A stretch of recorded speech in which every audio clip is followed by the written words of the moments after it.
9 जुलाई को महागठबंधन के बिहार बंद ने पूरे राज्य को हिला दिया।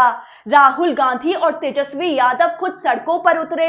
दोनों ने मोदी सरकार और चुनाव आयोग पर तीखा बयान दे दिया। चलिए बिहार में विपक्ष के चक्का जाम की पूरी कहानी 7 पॉइंट्स में आपको समझाते हैं। तो शुरुआत करते हैं राहुल गांधी और तेजस्वी यादव के तीखे बयानों से। पहला पॉइंट, तेजस्वी यादव ने पीएम मोदी और अमित शाह पर निशाना साधते हुए हमला बोला कि क्या बिहारी का फैसला 2 गुजराती करेंगे। तेजस्वी यादव ने अपने भाषण में पीएम मोदी और चुनाव आयोग पर गंभीर सवाल उठाए। तेजस्वी यादव बोले कि क्या 2 गुजराती यानी मोदी और अमित शाह ये तय करेंगे कि कौन बिहारी वोट देगा और कौन नहीं।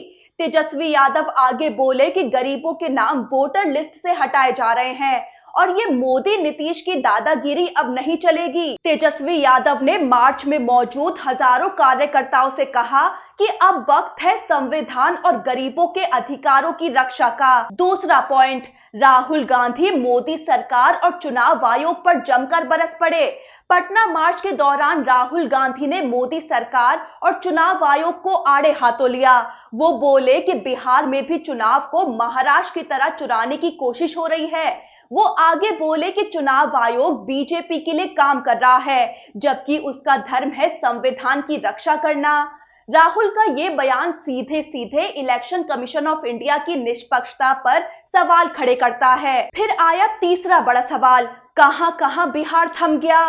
तो महागठबंधन के बंद की शुरुआत हुई हाजीपुर से, जहां आरजेडी कार्यकर्ताओं ने गांधी सेतु पर चक्का जाम कर दिया। इसके बाद पटना के मनेर में NH30 को जाम कर दिया गया। इस आंदोलन का असर पटना से लेकर हाजीपुर, दरभंगा और पूर्णिया जैसे शहरों तक देखने को मिला। सड़कों पर ट्रैफिक पूरी तरह से रुक गया। चौथी बड़ी बात यह हुई कि रेलवे ट्रैक प्रदर्शन का मंच बन गया। प्रदर्शनकारियों ने सिर्फ सड़कों को ही नहीं, रेल पटरियों को भी जाम कर दिया। जहानाबाद के कोर्ट स्टेशन पर पटना गया रेल मार्ग को रोक दिया गया। पटना के सचिवालय हॉल्ट स्टेशन पर कांग्रेस कार्यकर्ता ट्रैक पर बैठ गए। वहीं दरभंगा में बिहार संपर्क क्रांति एक्सप्रेस को रोका गया और कार्यकर्ताओं ने पटरी पर बैठकर जोरदार नारेबाजी की। पांचवी बड़ी बात हुई आगजनी और अफरा तफरी का माहौल बन गया। मनेर में आरजेडी कार्यकर्ताओं ने टायर जलाकर प्रदर्शन किया। राजधानी पटना समेत कई जगहों से आगजनी और ट्रैफिक जाम की खबरें आईं। छठा पॉइंट है सरकार के पलटवार को लेकर।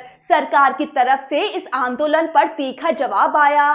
डिप्टी सीएम विजय सिन्हा ने कहा कि चुनाव आयोग SIR यानी स्पेशल इंटेंसिव रिवीजन के जरिए जागरूकता फैलाना चाहता है।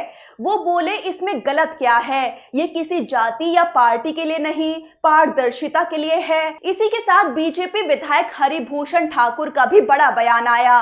वो बोले कि राहुल गांधी और तेजस्वी यादव जैसे लोग संविधान की रक्षा नहीं कर सकते, जनता इनके साथ नहीं है। और आखिरी 7वीं बड़ी बात ये रही कि ट्रेनों पर सीधा असर पड़ा।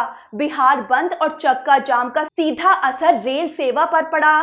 करीब 1 दर्जन ट्रेनें प्रभावित हुई, जिनमें ज्यादातर समस्तीपुर मंडल की थी। कई ट्रेनें घंटों देरी से चली, कुछ को रद्द तक करना पड़ा। तो विपक्ष का बिहार बंद सिर्फ एक विरोध प्रदर्शन नहीं था, बल्कि ये एक बड़ा राजनीतिक संदेश भी था, केंद्र और राज्य सरकार की नीतियों के खिलाफ। क्या चुनाव आयोग वाकई निष्पक्ष है? क्या SIR से वोटर लिस्ट से कुछ खास वर्ग को टारगेट किया जा रहा है? और क्या बिहार की जनता पर इस आंदोलन का कोई खास असर पड़ेगा?